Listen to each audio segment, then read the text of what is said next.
So, man, let's talk about the drill music, which is what the city is known for. I don't really hear that in your sound. Like, I don't hear the typical drill sound. I hear little elements of it, but I don't hear the typical drill sound. What do you think about drill? I mean, do you think it incites violence, or do you think it's helping kids get out of their situation at the moment that they're in? I think drill is what it is, man. I think I love drill music. I love drill videos. I love drill rappers, and it's damn near like it's you can see the gangs evolving. Well, from in the Chicago light, because you see people from other places try to jack the drill shit, and they executing it because they copying our swag, but it's deeply rooted into some really real gang shit. But like, I appreciate that shit, man, because it represents where we come from, where a lot of us come from. Like I told you when we was texting the other day, it's like two separate sides. It's like the drill scene, and then like you got the artsy type hip hop scene on this side, with like the Save Monies, the Chance the rappers, stuff like that. And for years they've been trying to not say money at them, but like people have been trying to put me in one or the other. And I'm trying to tell them, I come from this, but I could also do that. So my thing is just trying to show people how diverse and how talented I am. And like I said, I love drill music. Do I think there's pros and cons? Of course. You feel me? It probably made it's changed thousands of lives, bro. Good and bad. It's gave people opportunities, gave people money, and like look at LA and JoJo and Pappy, like people have lost their lives for this, but it's inspired so many other kids.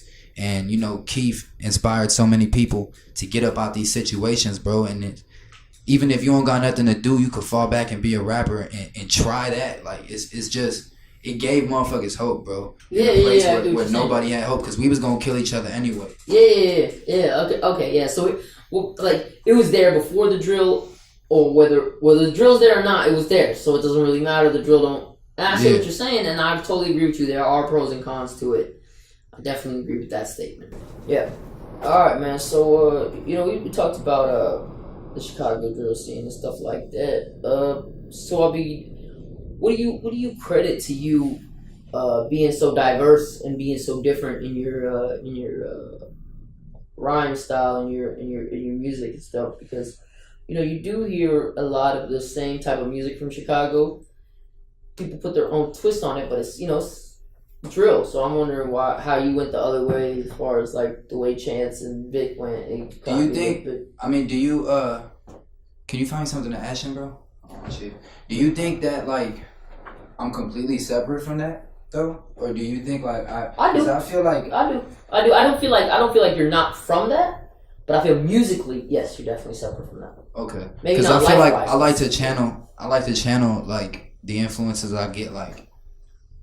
Hypothetically speaking, let's put myself in the studio right now. So I'll be in the studio, I'll play some Keith, okay, and then I'll play some Chance, and then I'll let my producer just play some shit. And with that little sequence, I'll come up with an idea of how I want to attack the track, whatever he produces at the moment. So like every time it's different. Like I stopped writing like a year and a half ago. Okay. Like all my music now is I just go in there and I vibe with the beat, and I kind of let the beat tell me what to say.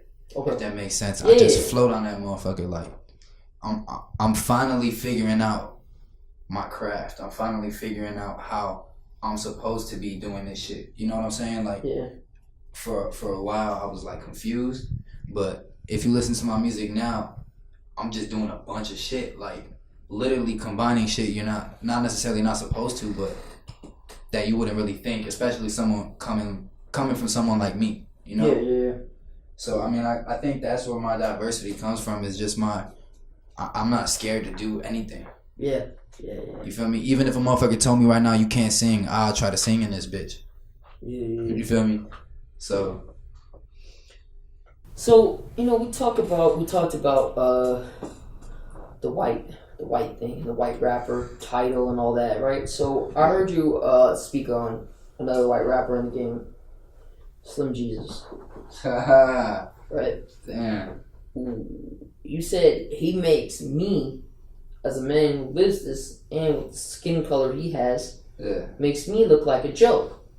Yeah. And I'm not one. Right? Did I say that exactly? So, I can't remember. I think you said. I know you said I'm not. I know you said it makes me look like a joke. Yeah. I think I wrote that down. So I think that's. I usually write the quote. So I think that's. No, I can't remember because I was fucked up. Yeah, but yeah. So I mean, like, just expand on that and what you meant. I mean, I just think folks. I think folks are goofy, bro. Like straight up. Like you let somebody take a mic off you while you performing, you a goofy, bro. You a lame. You shouldn't be rapping about this shit. And then like he put a disclaimer out there talking about, yo, I'm not about this life, bro. Then why you doing it, for? Like. Yeah. I just got a problem with motherfuckers that don't need to be doing this shit because it's people that come from real situations that this is their life. This is their ticket out. This ain't just a hobby. This ain't for fun. I'm having fun doing it, but that's because I found that I love it, you know? Yeah. And I think what I said was it makes it harder for people like me to get on or get noticed because people would just pass on it because of what they know. You know, they have this depiction of what a white rapper is in 2017. Yeah. And they'll see me and they'll just pass on it because all these other motherfuckers that these labels are fucking and that, you know, giving these opportunities to is doing this whack shit, bro. This shit goofy. Motherfuckers is straight dorks, bro. Yeah. They straight dorks. They wouldn't do none of that shit if they wasn't with their homies or by themselves or if they got jammed up somewhere. They not, bro.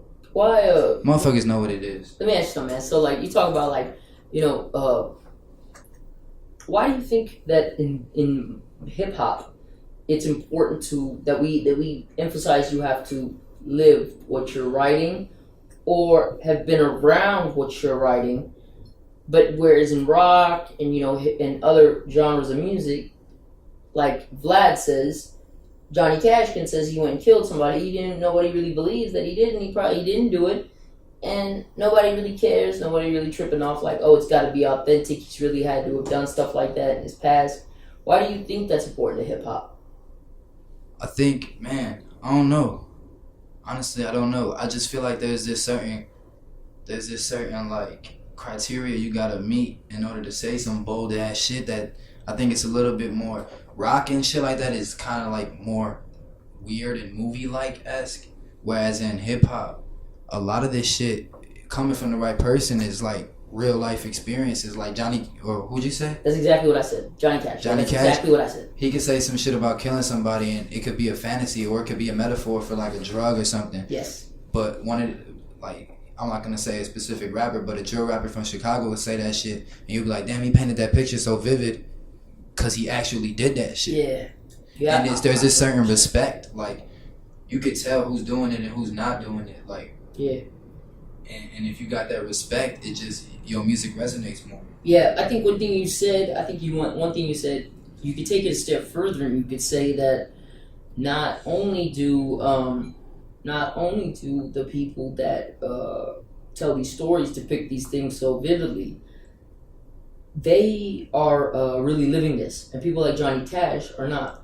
So whereas Johnny Cash can say it and everybody who's listening takes it as a joke, the people who are listening to hip-hop or crafting hip-hop don't take it as a joke when someone who says it is not doing it because they're really living it, whereas Johnny Cash is really living it. You see what I'm saying? There's a lot of people that come from real situations. Exactly. That strive and that are trying to make a name for themselves in hip-hop.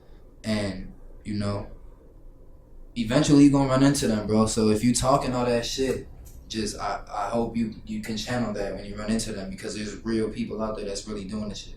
Yeah, that's for all you dumb motherfuckers who ask me why I don't sit there and bash artists and shit like that, because I'm in a fucking wheelchair. I can't fight nobody. I will tell somebody if they doing something stupid, but it hasn't happened yet.